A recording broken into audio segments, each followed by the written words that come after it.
My husband brought his new Italian partner to our anniversary dinner.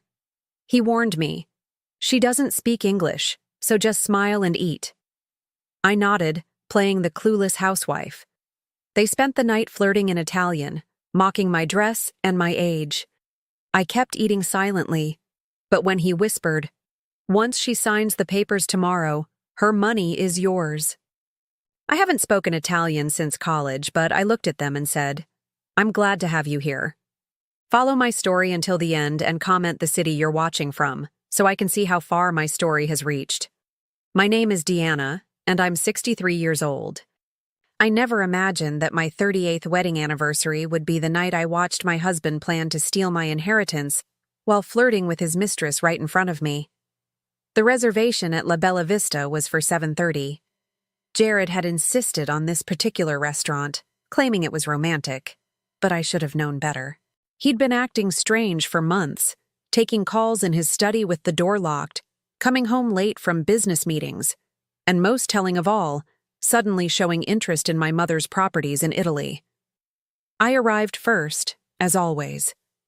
The hostess led me to our usual corner table, the one with the view of Hartford's twinkling skyline.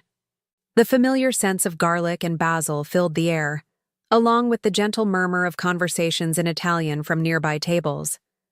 I ordered a glass of Chianti and waited, unconsciously touching the small Italian-English dictionary I always kept in my purse, a habit from my college years in Rome that I'd never quite shaken. Jared walked in at 7:45 with her. She was stunning, I'll give him that. Tall, elegant, with the kind of effortless beauty that comes from good genes and expensive maintenance.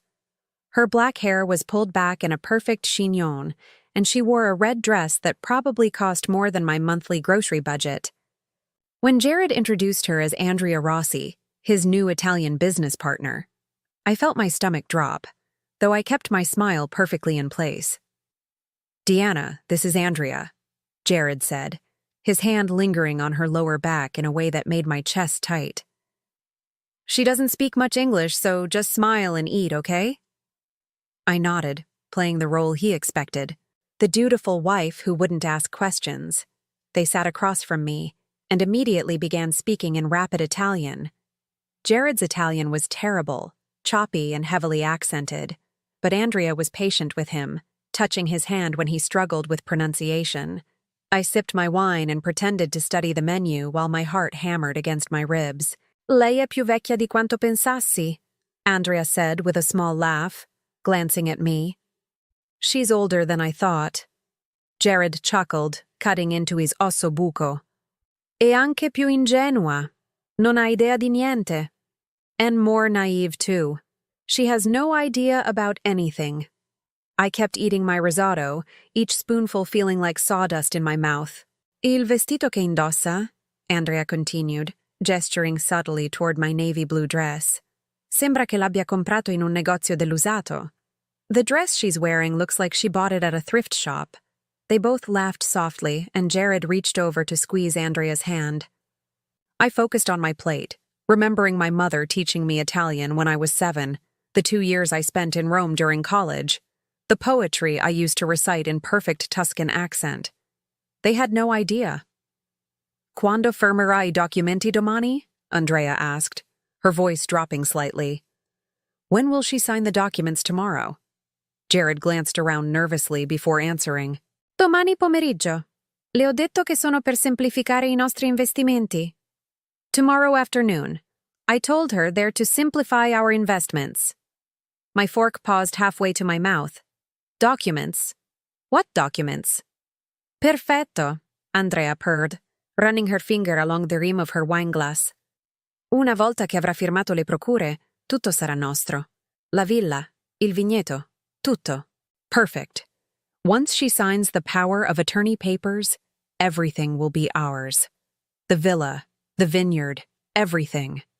The room seemed to tilt. My mother's properties. The ones she'd left to me when she died 9 years ago. The ones I'd barely visited because the memories were too painful. Jared knew how much they meant to me, knew they were my last connection to her. "E dopo?"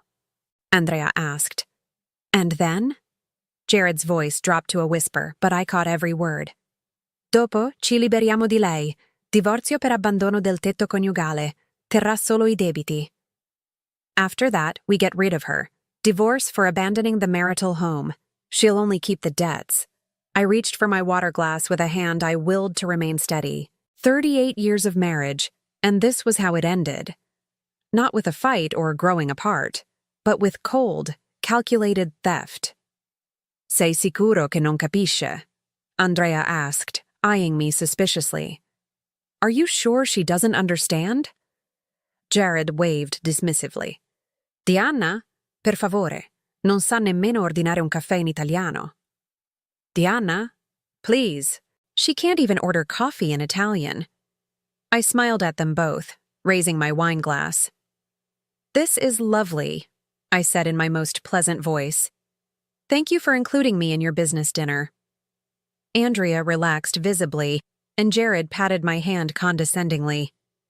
Of course, sweetheart. Andrea was just telling me about some investment opportunities in Tuscany. Investment opportunities. In my own inheritance. They continued their conversation, growing bolder with their comments about my appearance, my intelligence, even speculating about how quickly they could access my bank accounts once the papers were signed. With each cruel word, something inside me crystallized. Not anger exactly, but something colder, clearer. When dessert arrived, tiramisu that I couldn't taste, Andrea leaned closer to Jared and whispered, Domani sera celebriamo. Ho prenotato la suite al Marriott. Tomorrow night we celebrate. I've booked the suite at the Marriott. Jared's eyes lit up, and he brought her hand to his lips, kissing it softly. Right there, in front of me. I excused myself to the ladies' room, where I gripped the marble counter and stared at my reflection. The woman looking back at me had silver-streaked hair, laugh lines that had come from 38 years of loving a man who was planning to destroy her, and eyes that had just seen the truth. But she also had something Jared and Andrea didn't know about. She had secrets of her own. I pulled out my phone and scrolled to a contact I hadn't called in months. Giuseppe Martinelli, the caretaker of my mother's villa in Montalcino. A man who'd been sending me careful, respectful emails for years about property maintenance, and who'd mentioned, more than once, strange inquiries about the ownership of the land. I typed quickly, Giuseppe, I'm coming to Italy soon. Can you meet me at the villa? There are some documents I need to review. And, Giuseppe, if anyone else asks about the property, please don't share any information. Trust me on this. His response came within minutes. Signora Diana, I've been waiting for your call. There are things you need to know. I'll be ready. When I returned to the table, Jared and Andrea were sharing a piece of chocolate cake, feeding each other with the intimacy of lovers. They barely noticed I'd been gone. Ready to go home? Jared asked, signaling for the check. Yes, I said, gathering my purse and touching the dictionary one more time. I'm very ready. As we walked to our cars, Andrea had driven separately, of course. She kissed Jared goodbye on both cheeks, European style, but her lips lingered near his mouth just long enough to make her intentions clear. Ci vediamo domani, she said, looking directly at me with a smile that didn't reach her eyes. See you tomorrow. I smiled back, my voice warm and innocent. It was so nice meeting you, Andrea. I hope we'll be seeing much more of each other. If only she knew how much I meant those words. If only she knew that tomorrow would be nothing like what she and my husband had planned. The drive home was silent. Jared hummed softly to himself, probably thinking about his celebration at the Marriott tomorrow night. I stared out the window at the familiar Connecticut suburbs, at the life I'd built for 38 years, and began planning how to save everything that mattered. Because unlike what they thought, I wasn't just Deanna, the naive housewife who couldn't order coffee in Italian. I was Deanna Castellano-Williams, who'd graduated magna cum laude from the University of Florence, who'd once given a presentation on Dante's Inferno to a room full of Italian professors, and whose mother had left her not just property, but a legacy of strength I was finally ready to claim. Tomorrow, Jared and Andrea would learn exactly who they'd been underestimating, and they would learn it in perfect Italian. I didn't sleep that night. How could I? Every time I closed my eyes, I heard Andrea's voice saying, "Ci liberiamo di lei." We get rid of her. 38 years of marriage, and my husband was planning to discard me like yesterday's newspaper. Jared slept soundly beside me, snoring softly the way he had for decades. Amazing how someone could sleep so peacefully while plotting to destroy their spouse's life. I watched the digital clock change from 2:17 a.m. to 3:45 a.m. to 5:23 a.m., my mind racing with questions and plans. At 6 a.m., Jared's alarm buzzed. He rolled over, kissed my forehead with the same casual affection he'd shown for years, and headed to the shower. "Big day today," he called over the sound of running water. "Lots of paperwork to get through." Yes, I thought, lots of paperwork, the kind that would steal my mother's legacy and leave me with nothing. After he left for his office at 8:30, claiming he needed to prepare documents for our meeting, I began my own investigation. I started in his study, a room I rarely entered anymore. It used to be our shared space when we were younger. I'd grade papers at the small desk while he worked on his accounting business at the larger one. But over the years, it had become his private domain. The room smelled like his cologne and old leather. His desk was meticulously organized, as always, but something felt different. I opened drawers carefully, looking for anything related to Italy or Andrea. In the bottom drawer, tucked behind a stack of old tax returns, I found it. A folder labeled Italian Properties D. Williams. My hands trembled as I opened it. Inside were copies of documents I'd never seen before. Property assessments for my mother's villa and vineyard, recent photographs of the buildings, and most shocking of all, a letter from an Italian law firm dated 3 months ago. The letter was in Italian, discussing transfer procedures and foreign property acquisition protocols. But it was the handwritten notes in Jared's messy scrawl that made my blood run cold. Villa current value, approximately $1.2 million. Vineyard, $600,000. Total assets, over $1.8 million. Andrea confirms Italian law allows spousal property transfer with proper documentation. Below that, in red ink, power of attorney documents ready. D signs tomorrow. Transfer complete within 30 days. I photographed every page with my phone, my hands shaking so badly I had to retake several shots. This wasn't a sudden betrayal. This was a calculated months-long plan to steal my inheritance. The second shock came when I found Andrea's real business card tucked behind the legal documents. Not the simple white card she'd given Jared at the restaurant, but an expensive embossed one that read, Andrea Rossi, International Property Consultant, with a Milan address. On the back, in Jared's handwriting, previous clients, Margaret Hoffman, Chicago, Ruth Patterson, Boston, Elena Vasquez, Miami. A property consultant who specialized in targeting American women with Italian inheritances. My stomach lurched as I realized I wasn't Jared's first victim. I was just his latest. I quickly searched online for the names Jared had written down. What I found made me sick. Margaret Hoffman, 72, of Chicago, had lost a $2 million villa in Lake Como after her husband of 45 years convinced her to sign tax simplification documents. The divorce papers were filed 2 weeks later. Margaret died in a nursing home 8 months after losing everything. Ruth Patterson, 68, of Boston, had inherited olive groves in Calabria from her grandmother.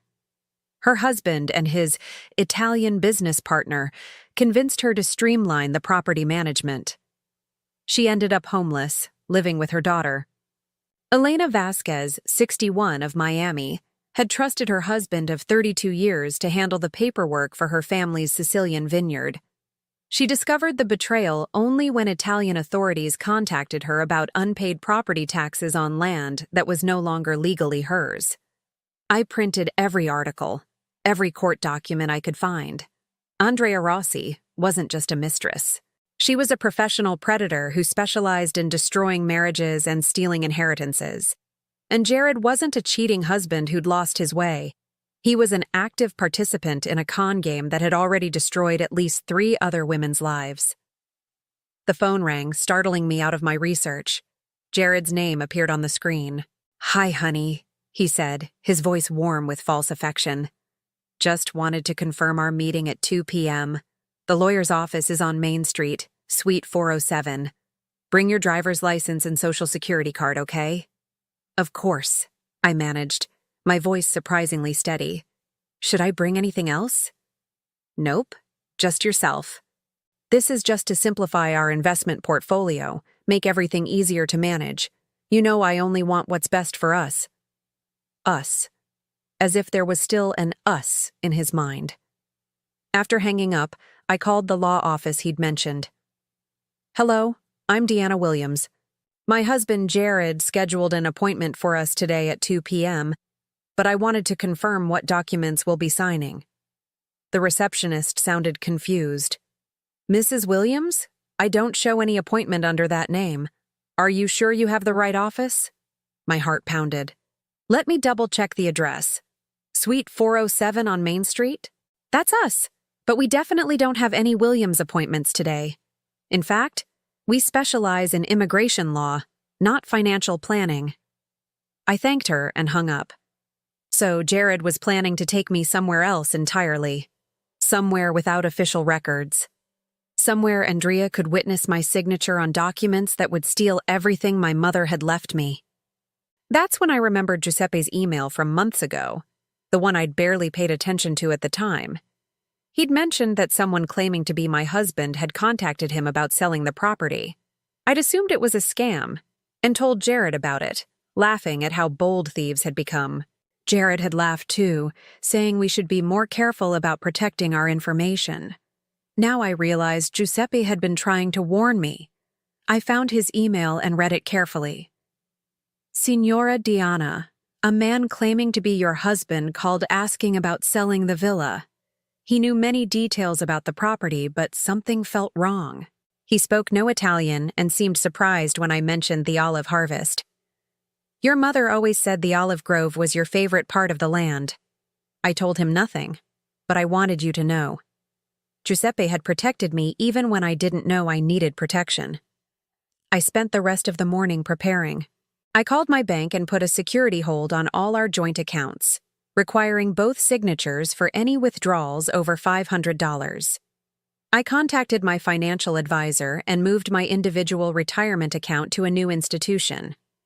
I even called a locksmith to have the locks changed on our house, scheduled for tomorrow morning while Jared would be at his celebration.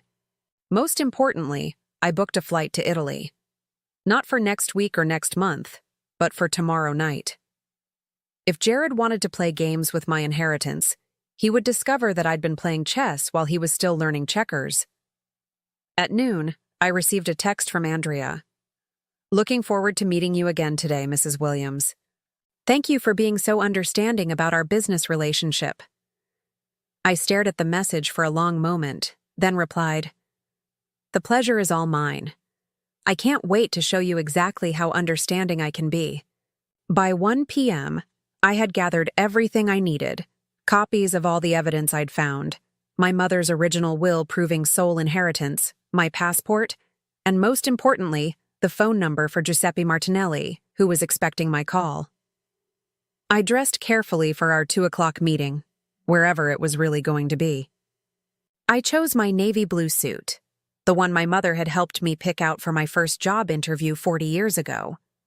She always said it made me look powerful and confident. Today, I would need both.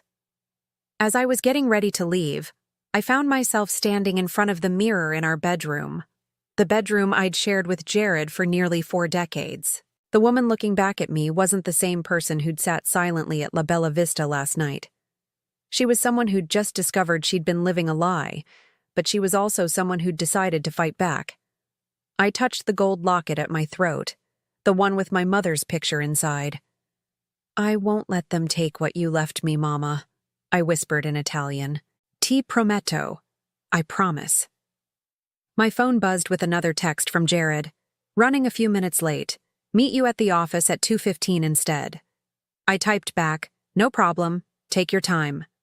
But I wasn't planning to meet him at any office. I had my own appointment to keep, with the truth.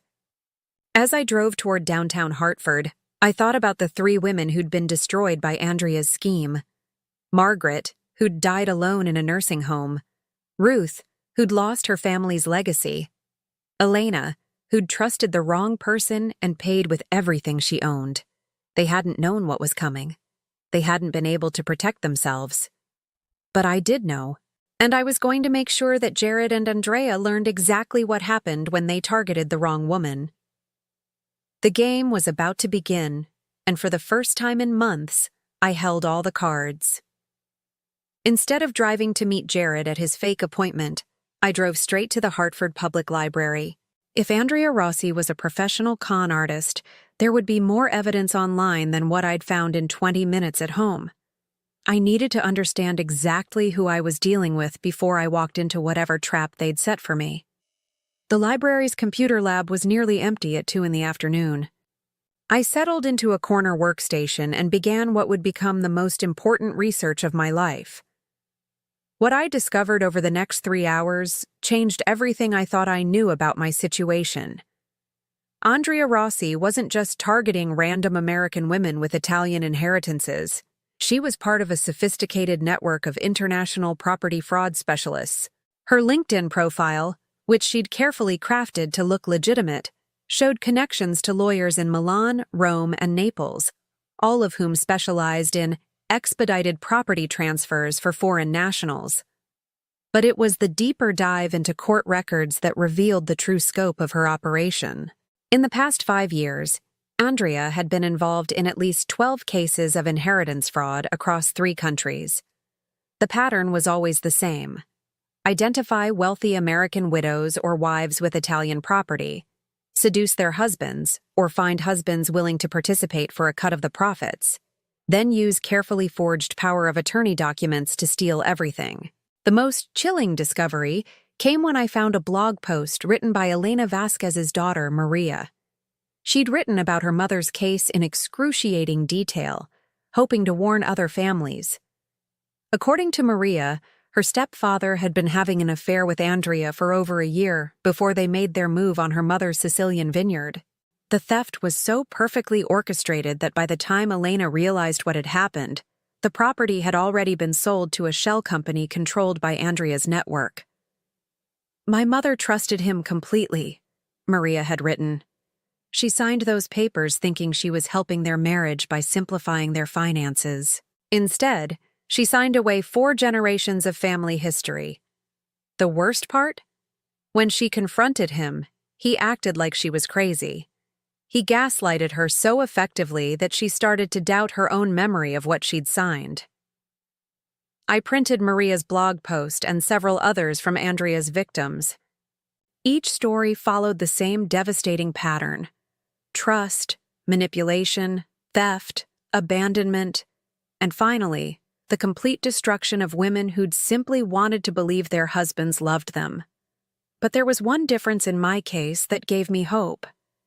Unlike the other women, I'd discovered the plan before signing anything. I still had time to protect myself. My phone buzzed constantly with increasingly frantic messages from Jared. "Where are you? The lawyer is waiting." "Deanna, this is important. We need to sign these papers today." "I'm getting worried. Please call me back."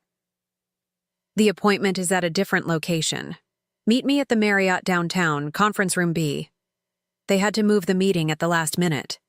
The Marriott, the same hotel where Andrea had booked their celebration suite. They weren't even trying to be subtle anymore. Instead of responding to Jared, I called Giuseppe in Italy. Despite the time difference, it was past 8 p.m. in Tuscany. He answered immediately. "Signora Deanna," his warm voice came through clearly. "I've been expecting your call." "Giuseppe, I need to ask you some difficult questions about the property. Has anyone else been inquiring about ownership or trying to get information about the villa?"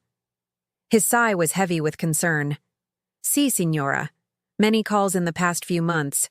A woman claiming to be your daughter, asking about selling quickly. A man saying he was your lawyer, wanting copies of all property documents.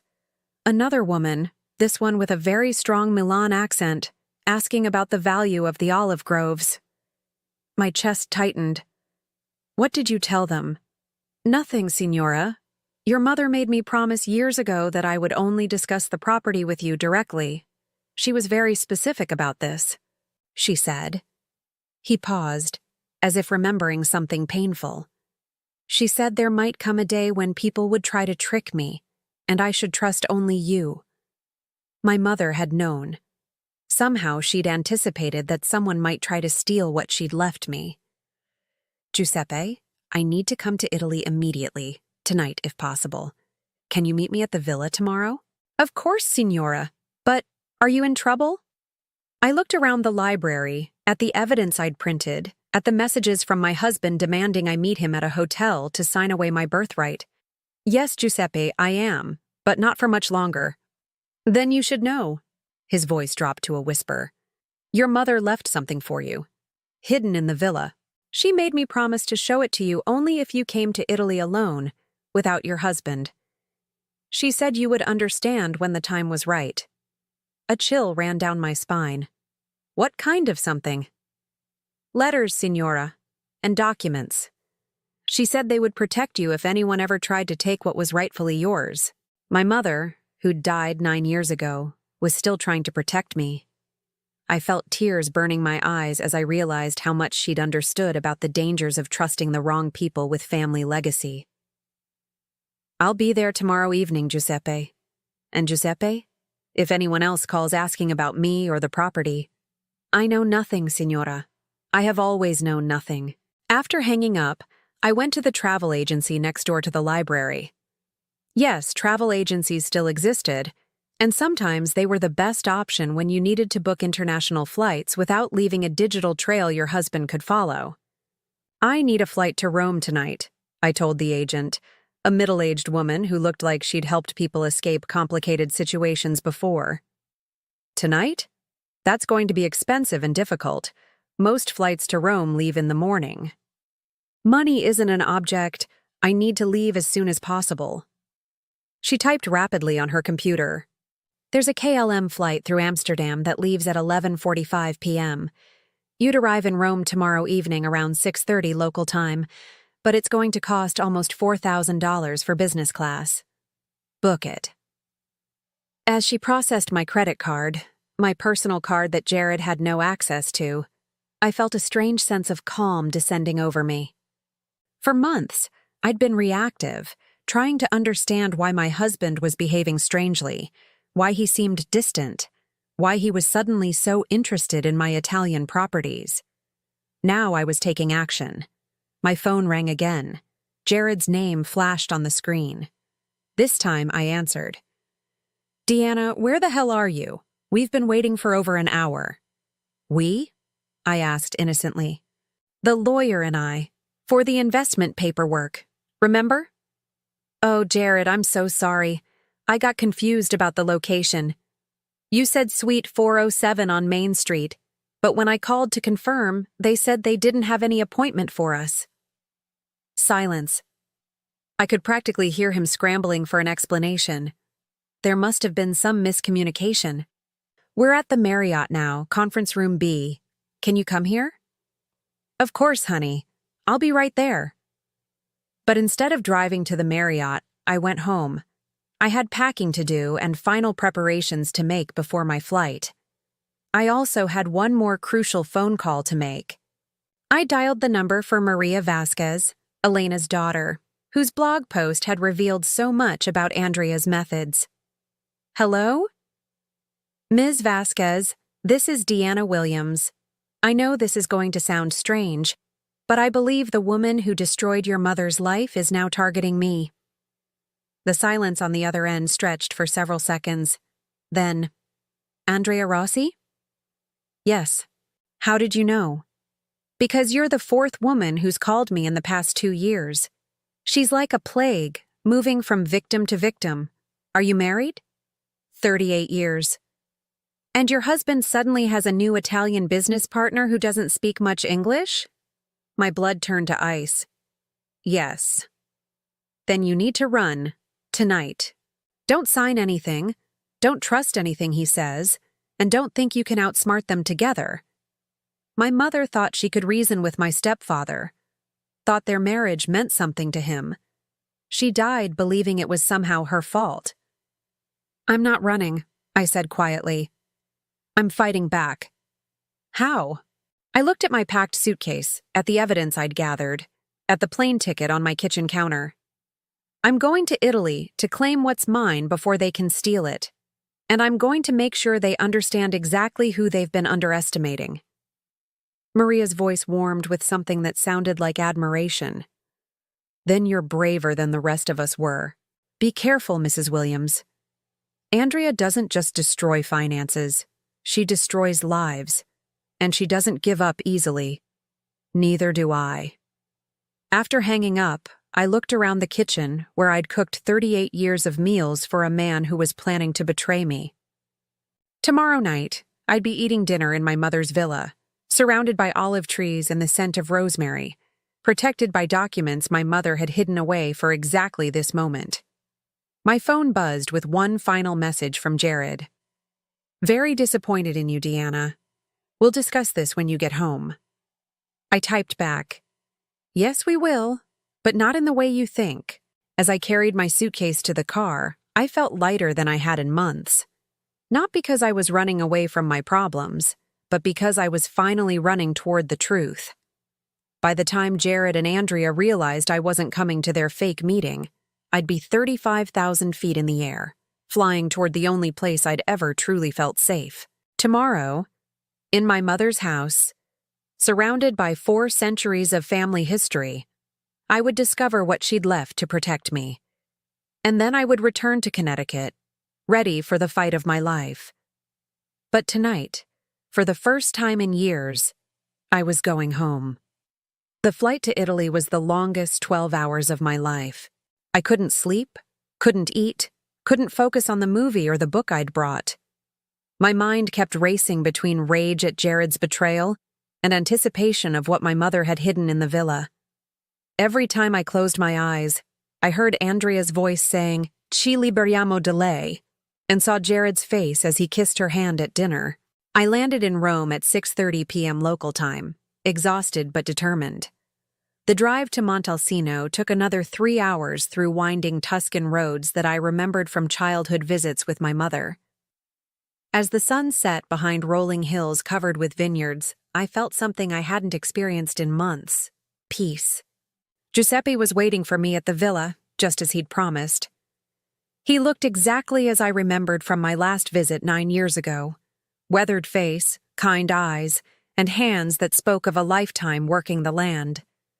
He embraced me in the Italian way, with genuine warmth. Signora Diana, welcome home. Home. Yes, that's exactly what this felt like. The villa looked smaller than my childhood memories, but more beautiful.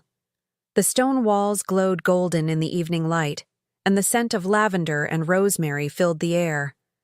My mother's presence was everywhere. In the carefully tended herb garden, the restored shutters painted the exact shade of blue she'd always loved, the lemon trees she'd planted the year I graduated college. You look tired, Signora, Giuseppe said gently. Perhaps we should wait until tomorrow to... No. I surprised myself with the firmness in my voice. I need to see what she left me. Tonight. Giuseppe nodded, understanding in his eyes. Then come. It's in the cellar, behind the wine racks your great-grandfather built. We descended stone steps that were probably centuries old, into a cellar that smelled of earth and aged wine. Giuseppe moved aside several bottles and pressed against a stone that looked identical to all the others. A section of the wall swung inward, revealing a space I'd never known existed. Inside was a metal box, about the size of a shoebox, wrapped in oilcloth to protect it from moisture. My hands trembled as I opened it. The first item was a letter addressed to me in my mother's elegant handwriting. For Deanna, when she needs to fight for what is ours. The letter was dated just 3 months before her death. My dearest daughter, if you are reading this, it means someone is threatening what I've left you. I pray I am wrong, but I have learned that money and property bring out the worst in people, sometimes even those we love most. The man you married seemed kind when I met him, but I noticed how his eyes changed when we discussed the villa and the vineyard. He asked too many questions about values and ownership laws. A woman learns to recognize that look, cara mia. I have seen it before. In this box, you will find documents that prove the property belongs to you and you alone. Your father signed papers when we divorced, relinquishing any claim to my family's holdings. Jared has no legal right to anything I have given you. But more importantly, I have left you evidence of your great-great-grandmother Julia's wisdom. She faced a similar situation in 1897 when her husband's brother tried to steal our family's land through forged documents. She fought back and won, but she was careful to document everything for future generations. The same tactics they used then are still being used now. Be smarter than they are, Kara. Be patient. Be strong. And remember, this land has survived wars, famines, and countless men who thought they could take what wasn't theirs. It will survive this too, because you are stronger than you know. With all my love and faith in you, Mama. Beneath the letter were legal documents that took my breath away. The original property deeds, going back 5 generations. Copies of Italian court records from 1897, documenting my great-great-grandmother's legal victory over her would-be thieves. And most importantly, a recent assessment from an Italian law firm showing that my properties were worth far more than I'd ever realized. The villa, vineyard, and olive groves were valued at over $3 million, not the $1.8 million that Jared's stolen documents had claimed. But there was more. Mineral rights to a section of land that might contain valuable deposits, water rights that were becoming increasingly precious in Tuscany's changing climate, and historical designations that made the properties eligible for significant tax benefits. No wonder Andrea had targeted me. This wasn't just about inheritance fraud. This was about stealing a small fortune. The last item in the box was a small recording device, obviously vintage, with a note attached. Julia's testimony, recorded by her granddaughter in 1957. Listen and learn. Giuseppe helped me set up the old machine. The voice that emerged was thin with age but strong with conviction, speaking in the Tuscan dialect of my childhood. They thought I was just a foolish woman who would sign whatever papers they put in front of me. But I had learned to read, learned about law, learned to fight. When they came with their lies and their threats, I was ready. I had evidence. I had witnesses. I had the truth. And the truth, cara mia, is stronger than any lie they can tell. I sat in that ancient cellar, surrounded by the wisdom of generations of women who had protected our family's legacy, and felt something shift inside me. The fear and uncertainty of the past weeks crystallized into cold, clear purpose. I wasn't just fighting for property. I was fighting for the survival of something that had endured for centuries. And I had advantages that Jared and Andrea couldn't possibly know about. Giuseppe and I spent the next hour reviewing the documents and discussing strategy. He had contacts at the local courthouse, relationships with lawyers who specialized in international property law, and most importantly, detailed records of every suspicious inquiry about my property over the past year. They've been planning this for a very long time, he said, showing me a log he'd kept of phone calls and visits. But they made one mistake, Signora. They assumed you were like the other American women, isolated from your Italian family history, dependent on your husband for guidance. What's our next step? We make sure the property is legally protected from any fraudulent transfer attempts. I've already spoken with Avvocato Benedetti in Siena. He can have restraining orders filed by tomorrow morning, preventing any sales or transfers without your physical presence and Italian legal representation. My phone, which had been mercifully quiet during the flight, suddenly exploded with notifications. Dozens of missed calls and messages from Jared, each one more frantic than the last. Where are you? This isn't funny anymore. People are asking questions. You need to come home now. I know you're upset, but we can work through this. Your phone is going straight to voicemail. I'm calling the police. And finally, the message that confirmed everything I'd suspected. Andrea says you're trying to sabotage our business deal. She's threatening legal action. Just come home and sign the papers, and we can put this all behind us. Legal action. They were still trying to intimidate me, still assuming I was the helpless woman who'd sat silently at La Bella Vista 3 days ago. I typed back a single message. I'm exactly where I need to be. We'll talk when I return. And Jared? I hope you enjoyed your celebration at the Marriott, because it was your last one. His response came within seconds. What are you talking about? What celebration? I showed the message to Giuseppe, who chuckled. He's pretending he doesn't know what you mean?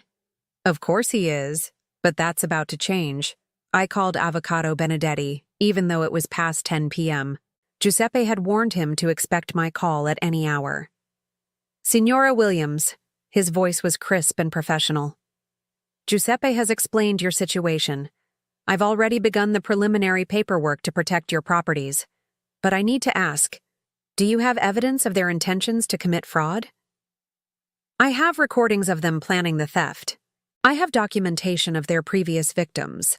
I have copies of forged documents they intended me to sign. Is that enough? More than enough. With your permission, I'd like to contact the authorities in Connecticut as well. What they're attempting is international fraud, which carries serious penalties in both countries. For a moment I hesitated. Did I really want to destroy Jared's life completely? 38 years of marriage, even a marriage built on lies, wasn't easy to walk away from. Then I remembered Elena Vasquez, dying alone in a nursing home. Margaret Hoffman, losing everything she'd inherited from 4 generations of her family. Ruth Patterson, homeless and dependent on her daughter. Yes, I said firmly. Contact the authorities. They need to be stopped before they destroy anyone else. That night, I slept in my mother's bedroom, in the bed where she'd been born, and where she'd spent her last healthy summer before moving to America permanently. The windows were open, and I could hear the gentle sound of wind through olive trees, the distant bells of the village church, the peaceful quiet of a place that had survived centuries of challenges. For the first time in months, I felt safe. The next morning, I woke to the sound of my phone ringing. Jared's name on the screen, but this time I answered. Deanna, thank God. Where are you? I'm in Italy, Jared, at my mother's villa. The villa you and Andrea were planning to steal from me. Silence. Long, heavy silence. I don't know what you think you heard, but basta, I said quietly in Italian. Enough. Another pause. Then, in a voice I'd never heard before, uncertain and almost frightened. You understand Italian? Fluently. I understood every word you and Andrea said at dinner. Every cruel comment about my appearance. Every detail of your plan to rob me. Every lie you told about loving me. I could hear his breathing, sharp and panicked. Deanna, let me explain. No explanations necessary. I know about Margaret Hoffman, Ruth Patterson, and Elena Vasquez. I know about Andrea's network of property fraudsters. I know about the forged power of attorney documents. I know everything. You don't understand. I was trapped. She was blackmailing me. Stop. My voice was steady as stone. Just stop. The silence stretched between us, filled with 38 years of memories that would never look the same again. The authorities in both countries have been contacted, I continued. My properties are legally protected. Andrea's previous victims have been notified that you're both being investigated. It's over, Jared. What do you want from me? His voice cracked.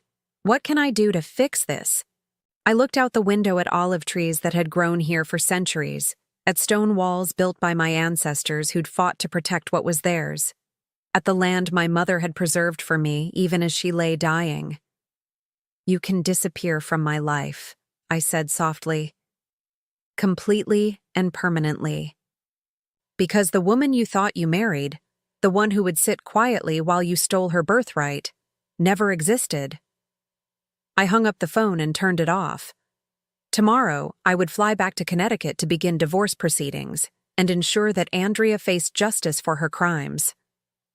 But today, I would walk through my mother's gardens, tend the herbs she'd planted, and begin planning the new life I would build on the foundation she'd left me.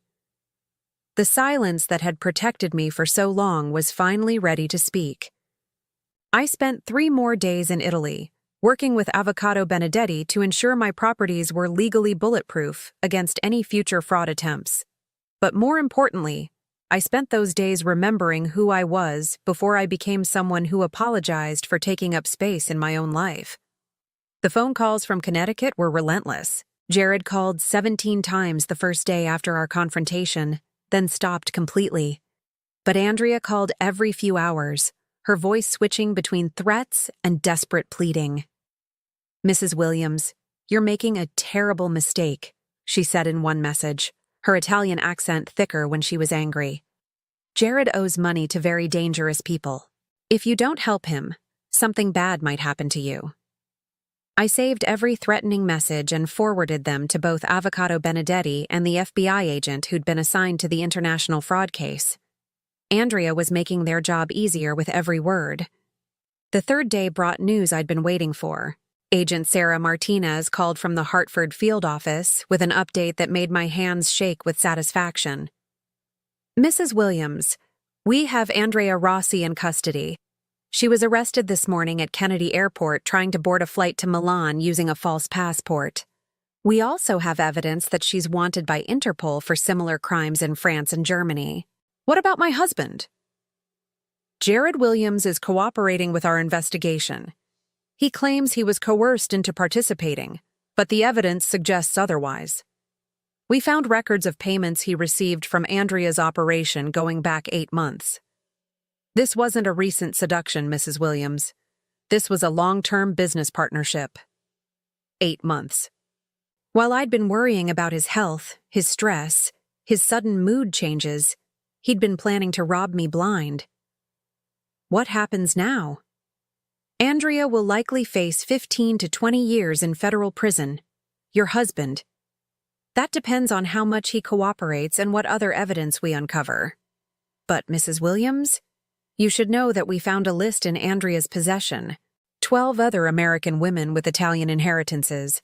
You probably saved their lives by fighting back."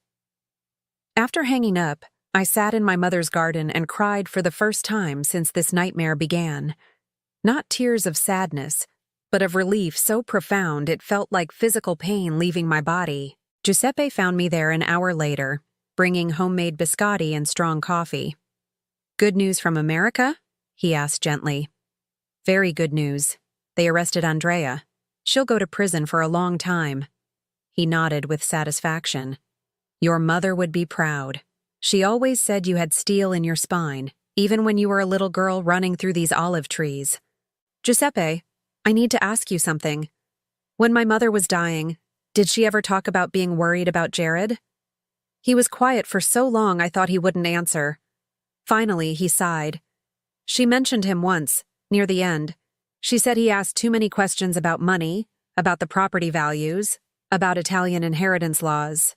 She said she hoped she was wrong, but—" He shrugged in the Italian way that says more than words. "Why didn't she say anything to me?" What could she say? "Deanna, I think your husband might try to steal your inheritance someday." You would have thought grief was making her paranoid. Instead, she protected you the way she knew how, by making sure you had the tools to protect yourself when the time came. That afternoon, I called my attorney in Connecticut to begin divorce proceedings. I also called a realtor to put our house on the market.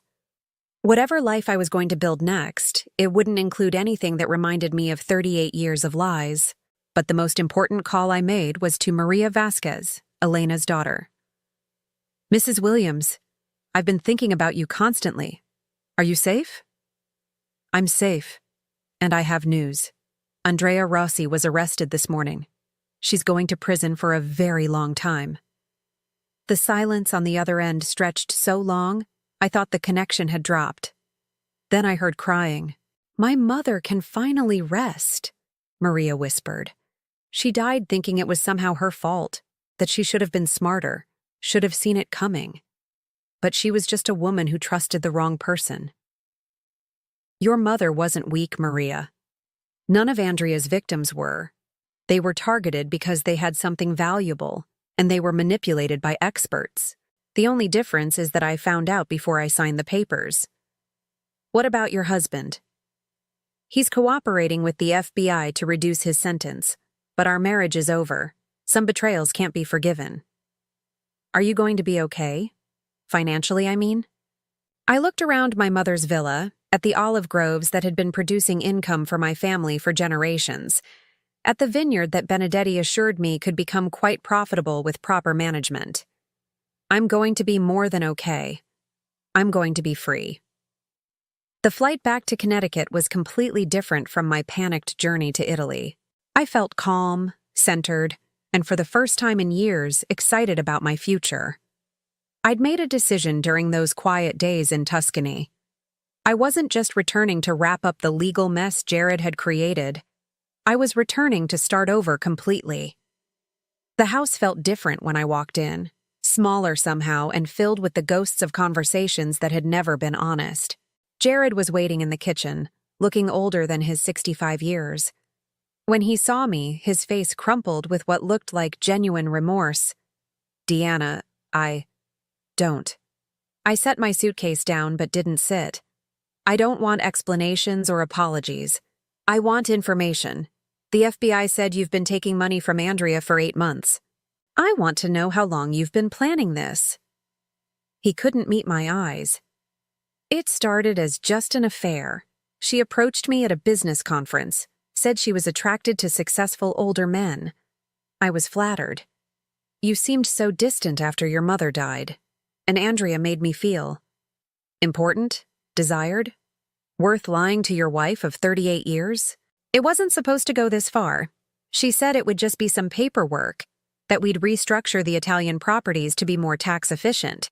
She said you'd never even notice." "And the money you took from her?" His shoulders sagged. "She called them consulting fees. For helping her understand American property laws, for introducing her to other men with wealthy wives. I didn't know about the other victims until you told me." I studied his face, looking for any sign of the man I'd married. "Do you actually believe that?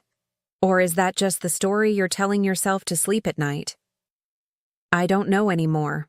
I don't know what's true and what I convinced myself was true. At least that was honest." "The house is going on the market tomorrow," I said.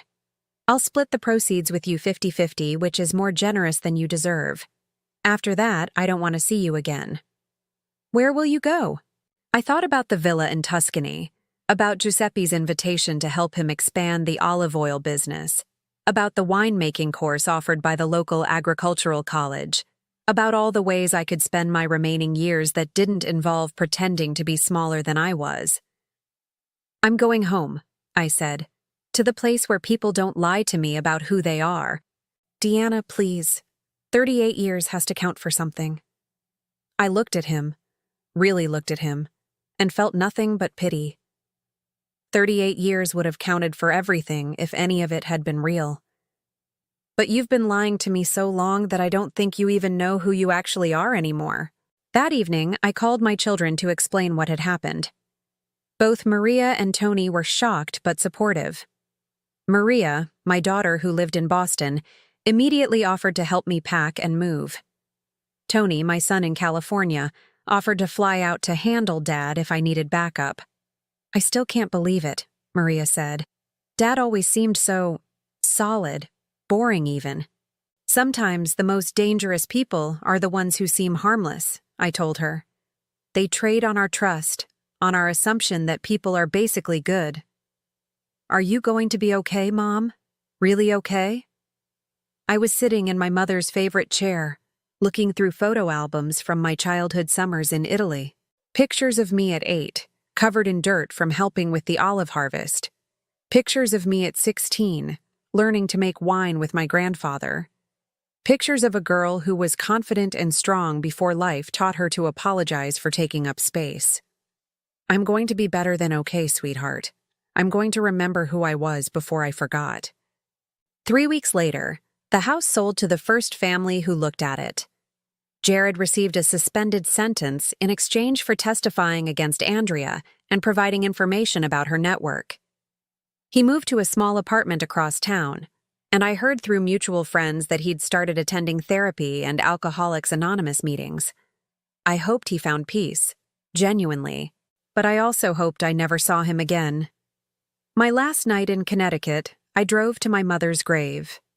I'd brought fresh flowers and a letter I'd written in Italian, telling her about the villa, about Giuseppe, about the new life I was building on the foundation she'd left me. "Grazie, Mama," I whispered, placing the flowers on her headstone. "For protecting me even when I didn't know I needed protection. For teaching me that some things are worth fighting for. For showing me that I was stronger than I knew." The next morning, I boarded a plane to Rome with 2 suitcases, a heart full of hope, and the absolute certainty that I was finally truly going home. 6 months later, I stood in the kitchen of my mother's villa, teaching my first Italian cooking class to a group of American women who'd come to Tuscany to rediscover themselves. The irony wasn't lost on me. I'd spent 38 years of my life making myself smaller, quieter, more accommodating, and now I was teaching other women to take up space in the world again. The secret to real ragu, I told my students as I stirred the sauce that had been simmering since dawn, is patience. You can't rush love, and you can't rush tomatoes. The women laughed, but I could see some of them writing down everything I said. They were mostly divorced, mostly over 50, mostly here because they'd realized that the lives they'd been living weren't actually their own. I understood them completely. Giuseppe knocked on the kitchen door, carrying a basket of fresh herbs from the garden. At 72, he was still more energetic than most men half his age, and over the past months he'd become, well, I wasn't quite sure what to call what we'd become. "Scusi, ladies," he said in his charming English, "but Signora Diana, there's someone here to see you." My stomach tightened. Despite all the legal protections we'd put in place, I still tensed when unexpected visitors arrived. The trauma of betrayal doesn't disappear just because the betrayer goes to prison. "Who is it?" "A young woman from America. She says her name is Catherine Morrison, and she needs to speak with you about Andrea Rossi." I excused myself from the cooking class and found Catherine waiting in the garden. She was probably in her early 40s. Well-dressed, but with the hollow look around her eyes that I recognized from my own mirror during the darkest days with Jared. "Mrs. Williams? I'm Catherine Morrison from Phoenix. I think you saved my life." "I'm sorry?" She pulled out her phone and showed me a news article about Andrea's arrest. "My husband introduced me to an Italian woman named Andrea 3 months ago. Said she was going to help us invest in some property in Tuscany. We were supposed to sign papers next week." Her voice broke. "I was going to sign away my grandmother's inheritance. Everything she left me." I led her to a bench under the olive trees where I'd spent so many mornings these past months, drinking coffee and planning my new life. "Tell me what happened." "Richard, my husband, he's been different lately. Secretive, always on his phone. He told me he'd met this amazing Italian businesswoman who could help us buy property here, maybe even retire early." She laughed bitterly. It all sounded too good to be true, but I wanted to believe him. I wanted to believe we were finally going to have the adventure we'd always talked about. "What made you suspicious?" "Andrea kept pushing for me to sign power of attorney documents to make the process smoother. But something about the way she looked at me. It reminded me of how a cat looks at a mouse. When I saw the news about her arrest, I hired a private investigator to look into Richard's recent activities. She showed me a folder thick with photographs, bank records, and phone logs. Richard Morrison had been in contact with Andrea for over 6 months, had received payments totaling $47,000 from her organization, and had already begun moving his wife's assets into accounts Catherine couldn't access. The private investigator said if you hadn't exposed Andrea when you did, I would have lost everything within the next month. My grandmother's house in Sedona, her stock portfolio, even the small trust fund she set up for my daughter's college education. I felt the familiar surge of anger that came whenever I thought about Andrea's victims. What are you going to do now? I've filed for divorce. I've secured all my assets. And Richard. She smiled grimly. Richard is facing charges for conspiracy to commit fraud. Apparently, the FBI had him under surveillance after Andrea's arrest. Good. You were smart to act quickly. Mrs. Williams, can I ask you something? How do you trust anyone again after something like this? I looked around the garden my mother had planted, at the villa where generations of strong women had made difficult decisions, at Giuseppe tending the herb garden with the quiet contentment of someone who'd found his place in the world. You learn that trust isn't something you give away freely, I said finally. It's something you build carefully with people who prove themselves worthy of it over time. And you learn that the most important person to trust is yourself. Catherine stayed for lunch, and I introduced her to my cooking class students. By the time she left, she had phone numbers for 3 different women who'd rebuilt their lives after devastating betrayals, and an invitation to return to Tuscany whenever she needed a safe place to heal. That evening, Giuseppe and I sat on the terrace overlooking the vineyard, sharing a bottle of wine from grapes we'd harvested ourselves. The sunset painted the rolling hills in shades of gold and purple, and I felt the deep contentment that comes from knowing you're exactly where you belong. Another happy ending, Giuseppe said, referring to Catherine's visit. I'm not sure it's an ending, I replied. More like a beginning. She'll have hard days ahead, rebuilding her life from scratch. Like you did? I considered this. Yes, but also no. I didn't rebuild the same life I'd had before. I built something completely different. Something that was actually mine. Giuseppe reached for my hand, a gesture that had become natural over the months of working together, cooking together, slowly learning to trust again. Are you happy, Deanna? Really happy? I thought about my old life in Connecticut, the house where I'd walked on eggshells for years without even realizing it. The marriage where I'd made myself smaller and smaller until I was barely visible. The comfortable numbness I'd mistaken for contentment. Then I thought about my current life. The cooking classes that filled my kitchen with laughter. The olive oil business Giuseppe and I were expanding together. The organic garden where I grew herbs that actually tasted like something. The quiet evenings reading Italian poetry by the fireplace. The way I felt when I woke up each morning, excited to see what the day would bring instead of dreading what I'd have to endure.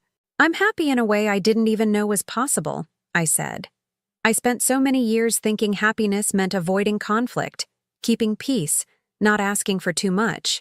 I thought if I was just grateful enough for what I had, that would be enough. And now? Now I know that real happiness isn't about avoiding problems. It's about solving them. It's about choosing people who are honest with you, even when the truth is difficult. It's about building a life that's actually yours. My phone buzzed with a text from Maria, my daughter in Boston. Mom, I booked my tickets for Christmas in Tuscany. Can't wait to meet Giuseppe and see your new life. Also, Dad called. He's getting married again, to his therapist. I thought you should know. I showed the message to Giuseppe, who raised his eyebrows. How do you feel about that? He asked carefully. I thought about it for a moment, waiting for jealousy or hurt or some echo of the 38 years I'd spent as Jared's wife. Instead, I felt nothing. No, that wasn't right. I felt relief. I feel sorry for his therapist, I said finally, and grateful that she's not me. Giuseppe laughed, the rich sound mixing with the evening birdsong. You are a remarkable woman, Deanna Castellano. Castellano. I'd legally changed my name back to my mother's family name 6 months ago, shedding the last connection to a life that had never really fit. Hearing Giuseppe say it still sent a little thrill through me, the recognition of who I actually was, not who I'd pretended to be. Giuseppe, can I tell you something? Always. The night I listened to Jared and Andrea planning to steal my inheritance, I felt like I was dying inside. Not just from the betrayal, but from realizing how invisible I'd become in my own life. I'd spent so many years being quiet, being agreeable, being grateful for scraps of attention, that I'd forgotten I was supposed to take up space in the world. He squeezed my hand gently. But you know what I realized sitting here tonight, watching another woman discover her own strength? I wasn't dying in that restaurant. I was being born, the real me, the one who'd been buried under decades of trying to be what other people wanted. And who is the real you? I looked around the terrace where we sat, at the kitchen where I taught women to nourish themselves and others, at the business we were building together based on honesty and mutual respect, at the life I'd created from the ashes of everything I'd lost. The real me is someone who speaks Italian fluently and isn't ashamed of being smart. Someone who can run a business and make decisions and trust her own judgment. Someone who deserves love that doesn't require her to disappear. I turned to face him. Someone who's ready to be happy without apologizing for it. Giuseppe's smile was soft and warm in the fading light. I'm very glad to meet her at last. Later that night, after Giuseppe had gone back to his cottage and I'd cleaned up from the cooking class, I sat in my mother's bedroom writing in the journal I'd started keeping since moving to Italy. The entry for today was simple. Today I helped another woman escape the trap I fell into for so many years. Tomorrow I'll teach 6 more women that they deserve to take up space in their own kitchens, their own lives. Next week, Giuseppe and I will bottle the first wine we made together from our own grapes. I am 63 years old, and I am finally living my life instead of surviving someone else's version of what my life should be. The silence I kept for so long wasn't protecting anyone. It was just keeping the truth from being heard. Now that I've found my voice again, I understand what my great-great-grandmother Julia meant when she said the truth is stronger than any lie. Some stories end with revenge. Some end with forgiveness. This one ends with something better. Freedom. Outside my window, the olive trees rustled in the night breeze, the same trees that had watched over 5 generations of women who'd refused to let anyone steal what belonged to them. I was part of that legacy now, not because of the property I'd inherited, but because of the strength I'd finally claimed as my own. The silence that had hidden my truth for so long had finally learned to speak. Now I'm curious about you who listened to my story. What would you do if you were in my place? Have you ever been through something similar? Comment below, and meanwhile, I'm leaving on the final screen 2 other stories that are channel favorites, and they will definitely surprise you. Thank you for watching until here.